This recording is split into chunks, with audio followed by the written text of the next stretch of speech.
Hey folks, Jessica here. We're in Genshin Impact again, and I just cleared Abyss Floor 11 for the very first time. So I'm doing another commentary video where I'll just run you through the whole fight so you can see everything.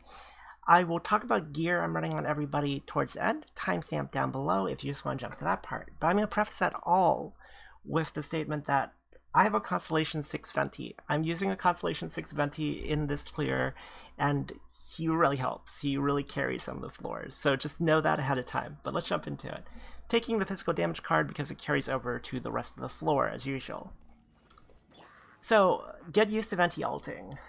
What does Constellation 6 Venti do? His E, his Skyward Sonnet, elemental skill, reduces animal resistance by 12%, and then a further 12% and physical resistance down as well if the enemy is floating, which they usually are going to be because they're getting juggled by his ult. Also, when he gains elemental particles, usually off his Skyward Sonnet, his E, he will gain, I think it's 25% more animo damage. In addition to that, of course, Skyward Sonnet and Grand Wind Ode, his elemental burst, will also hit harder. And then in addition to that, if you cause an elemental reaction, if an element gets sucked in, like Electro right there, the resistance of the enemy towards that element gets reduced as well. So you kind of get the idea. He's stacking a ton of resist down for both himself and the team, and he's hitting harder because he's boosting his own animo damage. So the Constellation 6 Venti's total boss, I mean, I assume all the Constellation 6 5-stars are going to be pretty strong, but as you can see, he's basically soloing this floor. And I still don't recommend Venti as a primary DPS, even at Constellation 6, because like his regular normal attacks aren't that effective here. It's mostly his E, so I'm just swapping him in and out to throw his E, and then when Elemental bursts is up, I'm bursting. And again, I'm running Jean, so they charge each other, so I've always got a nice heal ready to go if I need one. And yeah, Venti just destroys that floor. That was like 1 minute and 40 seconds. I tried this a couple times. Once I cleared it like less than 1 minute 30, but I just wanted to piece myself there, so I had stuff moving into this this chamber, this half of the chamber. So you notice right at the start, I make a beeline straight to the left for this idiot. I just like getting rid of these crossbow guys first because they can be kind of annoying if you let them just pepper you the whole time. And then we'll Mona over here to kill this guy. Nice thing about Mona is her sprint. I don't think she can get hit out of it by anything. At least I haven't been able to get hit out of it by anything because she's actually like in the ground. So, well, there might be something that can hit her in it, but I haven't found anything. So that she's really good for getting across the stage like this. Also, she moves faster. But yeah, we're just going to try and stun lock this idiot, because if you don't, she can be super annoying. She's also really tanky, and we're trying to get fast clear time, so we just want to hear of everything. So she goes in her ultimate form, and this will kill most people really, really easily. But Chi-Chi, no problem, because Chi-Chi can heal when she hits somebody, basically, because she puts the Fortune Preserving Talisman on. And then when she hits, she'll restore health. And then her Herald Frost is also restoring health. So she just face tanks that whole thing. She doesn't even ult to do it or anything. She just tanks the whole duration of this enemy's ultimate. Be careful if you're doing what I'm doing, because one time I juggled her on top of the pillar and I couldn't reach her, and I had to start over. It was super annoying. But yeah, we're just gonna kill her before she can do anything really significant. Then these guys come out. I'm just killing this little water guy because they do heal, I believe, and he was the closest one. That's the main reason. I don't like going for the mage first because the mage takes a little while to break the bubble. But now that we cleared one side, we can fight the mage over here because all the guys are across the arena, so we're a little bit safer from getting hit by a ton of crossbow bolts. These mages, like, aren't too bad until they are. Like, I always find these abyss mages either end up not doing much or killing you like in seconds. So you always be a little bit careful when you're fighting them. And once you break the bubble, really just try and stun lock them until they're dead, or just burn them really fast, because if you let them start casting again, it wastes a lot of time, and it's also super dangerous because they have some skills that are pretty nasty. When they start doing that little dance, their skills are a little nasty. So we're just going to mop these up. I didn't realize at the time there was still a healer left, which is why these guys just keep on going back to full health. I do notice eventually, though, and correct my error. Burning them down through the healer, not going to work out for you. You would need a lot of burst to do it, and it's just faster to take care of the healer. I do manage to clap that guy with the healer up, though, because I ulted him with Diluc, and Diluc doesn't give a fuck. So now we're going to kill his healer like we're supposed to. And we have to have 5 minutes left on the clock, so we've got about 20 seconds to clear the floor, and this guy's just right here, and we're going to just destroy him. I attack with Chi-Chi whenever I can to try and heal everybody. Next chamber.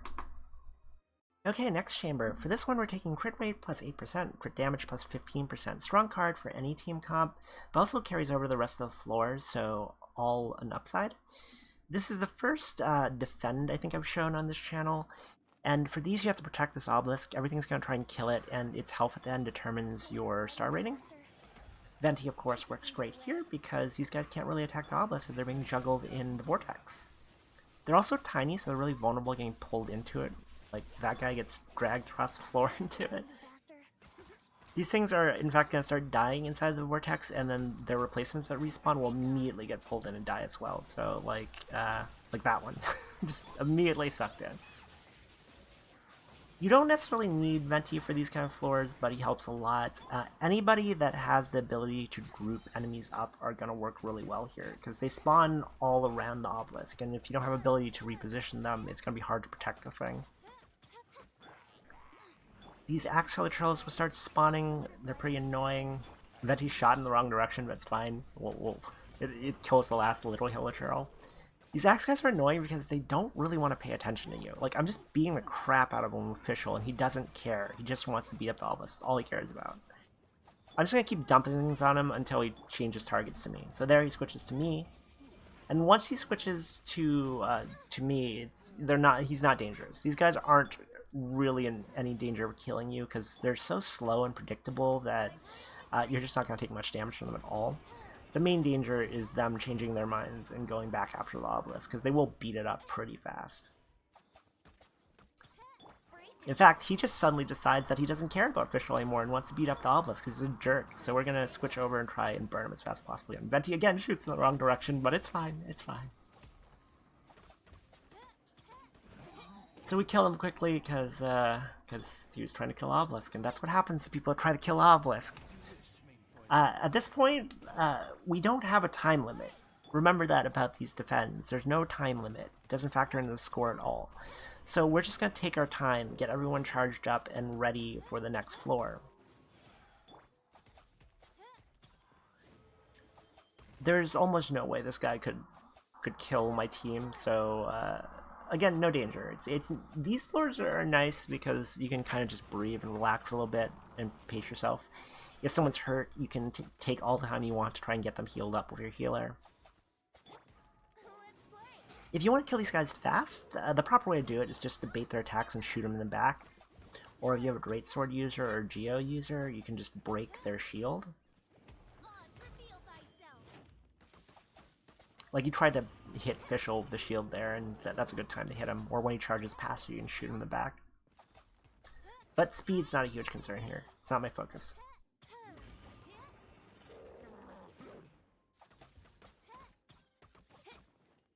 The shield ones I find don't do as much damage to the obelisk either. It's really the axe ones are dangerous for the obelisk.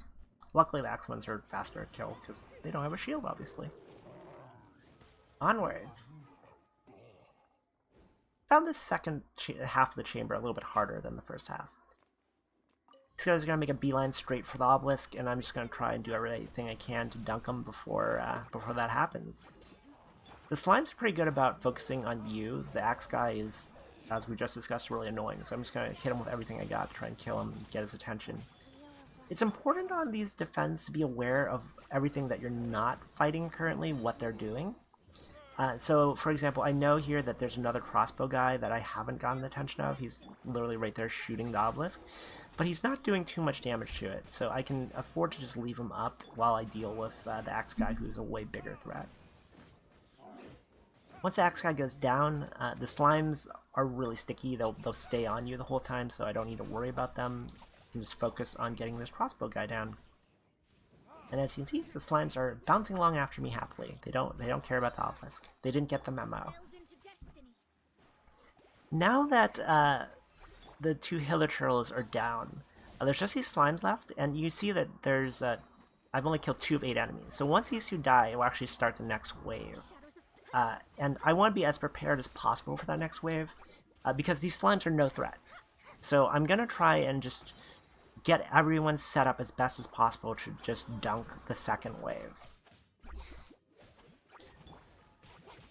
Also, like, this is a good point for Chi-Chi to start healing people and get everyone topped off. Because once the next wave starts, it's going to be way more hectic, and there's no reason to rush through this part. But everyone has Elemental Burst now, everyone's pretty much topped off, so we can just push this guy down and get ready to jump on the second wave. Okay, second wave starting. Another axe dude, 2 crossbow guys, and a shield guy. Shield guy is on the obelisk. I'm not gonna try and pull him off of it, because if I run over there and try and hit the shield guy, the axe guy's gonna follow me, and even if he doesn't necessarily focus the obelisk, he will most likely still hit it, just because he has really wide swings. So this is just safer. The shield guy's not doing that much damage to the obelisk, it's fine. And sometimes the camera fights you when you get stuck in a corner like that. Axe dude's dead. We're gonna jump on crossbow guy.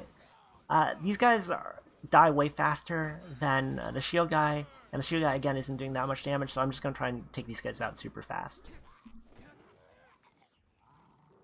In fact, the shield guy tried to charge obelisk, completely missed it there. Hilarious. So yeah, just going to keep on ignoring him. Alright, crossbow guy's down, only guys left is the shield one. We need to keep the thing above 60%. It's at 65%, so we do not want the shield dude hitting it. Nope, focus us. Don't you look at that obelisk. Okay, I was at 63%, so now we're cutting it a little bit close. This guy really needs to start paying attention to us. But like I said, if you have a greatsword user, you can break his shield. Geo works as well. And now that shield's broken, it'll be a lot faster to kill him. He completely missed the obelisk there as well, so we're fine. Lux Phoenix, in addition to doing a lot of damage, also pushes a bit. Doesn't push too much on these guys because these guys are really big, but it does help get him away from it. Not gonna lie, I was a little stressed out here because, like, if he decides to jump on that obelisk for any amount of time, it's gonna put the clear in danger. But we get him down. So 3 stars on first chamber, 3 stars second chamber. Luck is stuck in his charge attack animation. Hilarious. But let's move on. Okay, chamber number 3. So if you've been keeping score at home, you know that I have 6 stars at this point, and I only need to clear with 6 stars in order to continue floor number 12. So we pretty much got this in the bag, but we're still going to go for a good score. I'm taking the middle card, which is plus 30% attack for a character that has 50% or greater HP. This floor is Fatui, again, chamber I should say. Fatui, your friends and mine, get used to them because they're all over the abyss. Strategy for them, as always, is to try and burst them as hard as possible before their shields come up. And again, Constellation 6 Venti is going to do a lot of work here. He's going to basically carry us, because as you can see, these guys are almost dead and their shields haven't come up. In fact, by the time they die, they never actually get their shields up. We kill them entirely before they can shield up.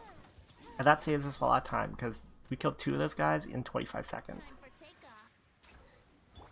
Animo Boxer here won't shield, but he does a ton of damage, so just be careful of him.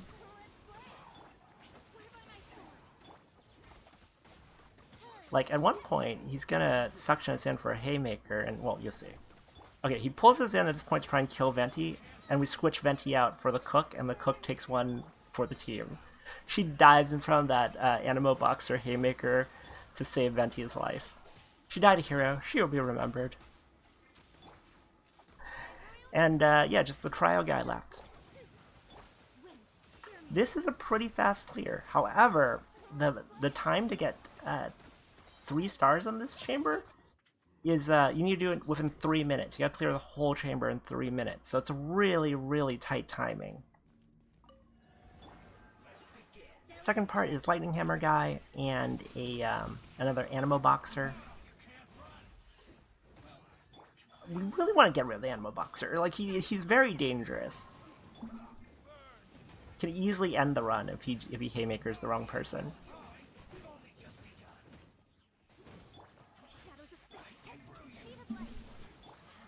In fact, Deluxe takes one right in the face there and drops like 1.5k health. But he survives, so we'll just keep on going. We'll use Chi-Chi to try and get him a little bit more of a buffer. And while shields, getting these guys down before shields come up is usually key, I'm actually correctly set up with my team to break their shields pretty easily, so it's not that big a deal if guys get shields up in this particular setup. Also remember, when their shields go down, they get stunned, so it gives you a window to do some heavy damage on them once you break the shield.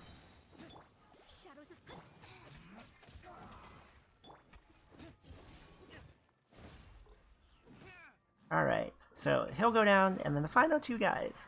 Lightning Hammer guy again, and a Geocaster.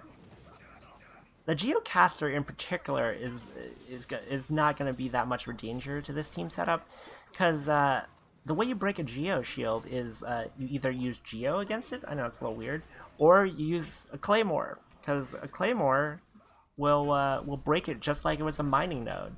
So as you can see, Deluxe is just chunking that shield with every hit.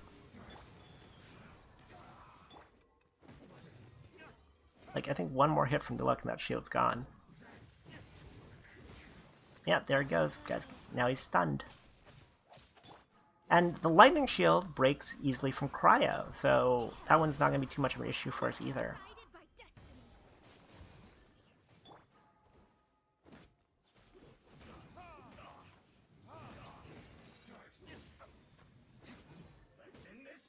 Alright.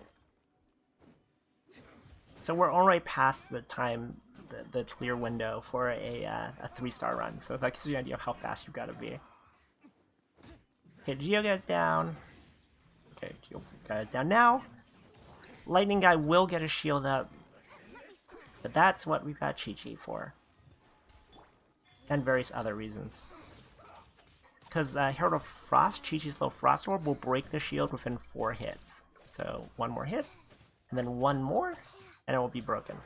There you go, shield's broken, and we can just mop up this this last enemy. Finish with a Phoenix for style. And there you go. That's Abyss Floor 11. Let's talk gear.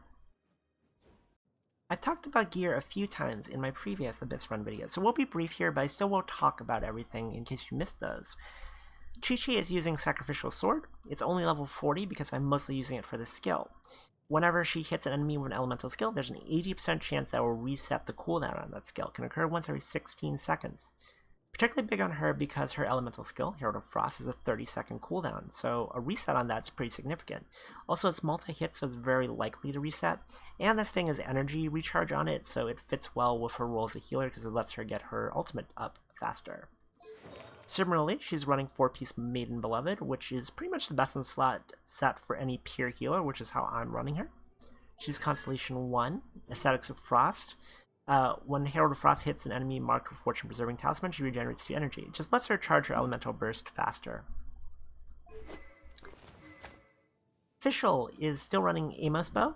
It's probably her best in slot, using her as a primary DPS. It increases her normal attack and aim shot damage, but also increases her damage for every 0.1 seconds the arrow is in flight, so basically the further she is away from the target, the more damage she'll do.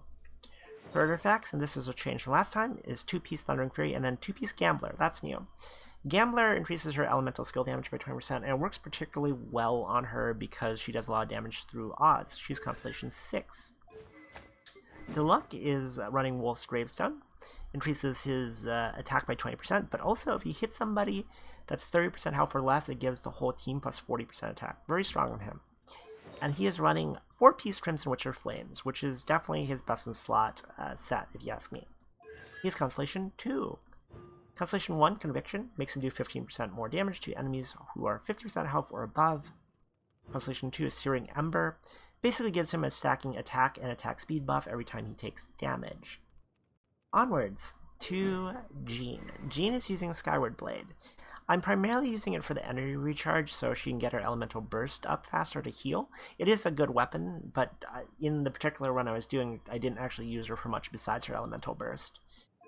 This also shows because if you look at her set, she's using 2-piece Gladiator Finale, 2-piece Bloodstained Chivalry, which is her physical DPS set.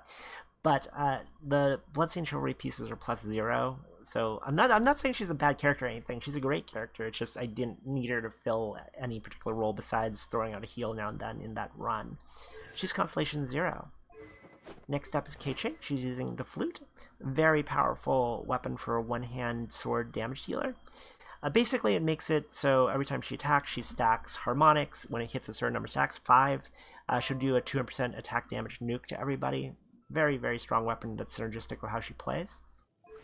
She's using 2-piece Thundering Fury and 2-piece Gladiator Finale, and she's Constellation 1. Constellation 1 gets Thundering Might.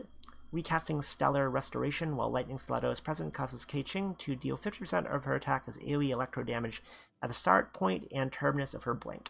So if you didn't know, when she uses her E, she throws out Lightning Stiletto. If you use E again, she will teleport to it. This just makes it so when you teleport to it, you nuke both at the start and the end, which can be a considerable amount of damage. Mona is using Lost Prayer of Sacred Winds. This primarily is being used here for the movement speed increase, but she does stack elemental damage every 4 seconds while she's up with this. She is using 4-piece Noblesse Oblige, if that's how you say that. Someone let me know if that's how you say that. I'm curious now. This stuff's not super leveled because I just got it, like +0 on that piece, +0 on this piece. But this really fits well with how I play her. So 2-piece gives you 20% elemental burst. 4-piece gets you a 20% attack boost to the whole team when she elemental bursts, and I'm using her primarily to prime the enemy for big damage because her elemental burst, if you're not familiar. Stellaris Phantasm makes it so enemies will take amplified damage. So it all synergizes well with how I play her. She's Constellation 1. That's new actually from last time. Prophecy of Submersion. This one, again, synergizes with that playstyle, because the effect of Hydro-related elemental reactions are enhanced. So if she puts Hydro on something, all the things that can trigger off of it will basically have increased damage or effect. So Electrocharge plus 15%, Vaporize plus 15%, Hydro Swirl plus 15%, and Frozen lasts longer. So pretty nice. The Cook. Okay. Qiangling. That's her name, right? Qiangling. That's how you say it, right? Let me know if that's how you... Let me know if that's not how you say it. I'm pretty sure it's Qiangling. I'm sorry I keep calling you the Cook. I see you, Qiangling. I see you, girl. Okay, so her weapon is Dragon's Bane. Makes her do increased damage to enemies affected by Hydro and Pyro, using that for obvious reasons. Her artifacts are, again, 4-piece Crimson Witch of Flames. I'm not sure if this is best in slot for her. Because, so Crimson Witch of Flames. 15% pyro damage for 2-piece. Okay, that's great on her. The 4-piece, though, increases overload and burning damage by 40%, vaporize and melt damage by 15%, so all the elemental reactions that have to do with pyro get increased, so that's fine on her also. But this one, using elemental skill increases the 2-piece set effects by 50% for 10 seconds, max 3 stacks, so it makes this pyro damage boost stronger. The issue of this on her is the buff lasts 10 seconds, but the cooldown on her elemental skill is 12 seconds, so she actually can't stack that. So I'm not sure if I should run something else on her, but I'm using that for now because that's what I have. I think what I'm going to do is actually give this set to Klee in the future, I guess, to other pyro users, probably Klee in the future, because I think this is the best in slot set for Klee when Klee comes out. And Qiangling is Constellation 6. So there's only one more to talk about, and it's the big one. So, Venti. As I mentioned in the intro, Venti is Constellation 6. I will talk through all the constellations on him in a second, but let's talk about his overall gear. He's running the Stringless at Refinement 5. This is his best in slot bow for a support role, and that's how I would argue you should use him. It's how I was using him in the footage, and obviously he was the MVP there. He was instrumental in clearing those floors as fast as I did. Stringless gives him plus 48% elemental skill and elemental burst damage, and also has elemental mastery in it, so all of that synergizes with that playstyle. His artifacts are 4-piece Viridescent Venerer. This is the same as last time. I replaced one of the 4-star pieces with a 5-star piece, but the same as the last video. 2-piece gives you 15% Animo damage, and 4-piece gives you 60% increased swirl damage. It also decreases the opponent's elemental resistance to element infused in the swirl by 40% for 10 seconds. So all that means is if you've got something like Wind's Grand Ode going, the Vortex, If you throw another element into it, like Electro, when it combines in, it will reduce the enemy's Electro resistance by 40%. As you can see, again, fits with the whole playstyle of using him to enable a ton of damage by throwing things in and causing reactions. Constellations. I know that getting Constellation 6 on a 5-star character is not really going to be feasible for everybody. However, I really like Venti's character and I enjoy his playstyle, so I went for it. Let's look at them. Constellation 1, Splitting Gales. Fires 2 additional arrows per aim shot. Each additional arrow would deal 33% of the original arrow's damage. So you could do an aim shot build with Venti using an AMS bow and the Wanderer's Troop set. Not really what I was running, but it's an option. Much more relevant to what I was running is Constellation 2, Breeze of Reminiscence. Skyward Sonnet decreases an enemy's animo resistance by 12% for 10 seconds. Additionally, if the enemy is launched by Skyward Sonnet, they will receive an additional 12% animo resistance reduction and a physical resistance reduction while airborne. Synergies are pretty obvious. You throw out Skyward Sonnet to charge your ult, then you throw out the ult when it's Rend Ode and will deal more damage because animo resistance is down. You could also Skyward Sonnet into another Skyward Sonnet on cooldown, and the second one will deal more damage. Constellation 3, Ode to Thousand Winds. If you aren't familiar, Constellation 3 and 5 on all characters always increase the level of 2 of the character's skills. In this case, it's increasing the level of Windstrand Ode, his ultimate. This will just make it do more of everything. It'll make it do more damage, essentially. Overall, just a solid constellation. Constellation 4, Hurricane of Freedom. When Venti picks up an elemental orb or particle, he receives plus 25% animo damage bonus for 10 seconds. You start to see how all these tie together, because you're throwing out Skyward Sonnet all the time to lower animo resistance and deal damage, but that also causes Venti to get elemental orbs and particles, triggering Hurricane of Freedom. So he's lowering animo resistance, increasing animo damage, while building for Windstrand Ode, his ult. And then when you throw that out, now you have lower resistance on the enemy, higher damage on your character, and you're throwing the ult out, so they all stack together and do quite a lot of damage. Constellation 5, Concerto del Cielo. Let me know if I didn't say that right. I think I said it right, though. Increases the level of Skyward Sonnet by 3, so it just makes Skyward Sonnet do more damage, essentially. And then the big one, Storm of Defiance, Constellation 6. Targets who take damage from Windstrand Ode have their animo resistance reduced by 20%. If an elemental absorption occurred, then their resistance towards the corresponding element is also decreased by 20%. So that sounds really confusing, but it's essentially the same thing as the Rare Distant Venerer set. If you throw out Windstrand Ode and then you throw another element, so Electro in, when that absorption occurs, it will reduce the enemy's Electro resistance by 20%. All of this ties together and feeds into itself to make him extremely powerful when you have everything rolling together. Like, Storm of Defiance is obviously powerful, but like Breeze of Reminiscence and Hurricane of Freedom, in addition to everything just being higher level from Ode to Thousand Winds and Concerto del Cielo, all synergize very well with each other. And that's what makes Constellation 6 Venti so potent. But anyways, conclusions. So I've just got one more floor to go, and that is floor 12. And the interesting thing here is there's no floor 13. So I don't actually need to get any stars on any of these chambers. I just need to clear the whole thing, and then I'm basically done, because I don't have to continue with 6 stars, because there's nowhere to go on to yet. So, yeah, I will probably try and do this tonight. We'll see how it goes. It shouldn't be too hard. Watch me regret saying that. These guys are pretty high level. Like, in Chamber 2, they're level 98. I can only assume, it doesn't show here, of course it would end with Fatui, but I can only assume these Fatui are level 100, but we'll see. If I do finish it, of course, there'll be another video, but that's going to be my next task. Anyways, I hope you've enjoyed this video. It was really fun. I am really enjoying Constellation 6 Venti. You obviously don't need Venti at Constellation 6 for him to be good, and obviously you don't need a Constellation 6 Venti to get this far. It certainly makes things easier, though. Cannot deny that. But yeah, if you've enjoyed this video, leave me a comment down below, and I will catch you guys in the next one. Like, comment, subscribe, all that YouTube stuff, and yeah, see ya. Bye!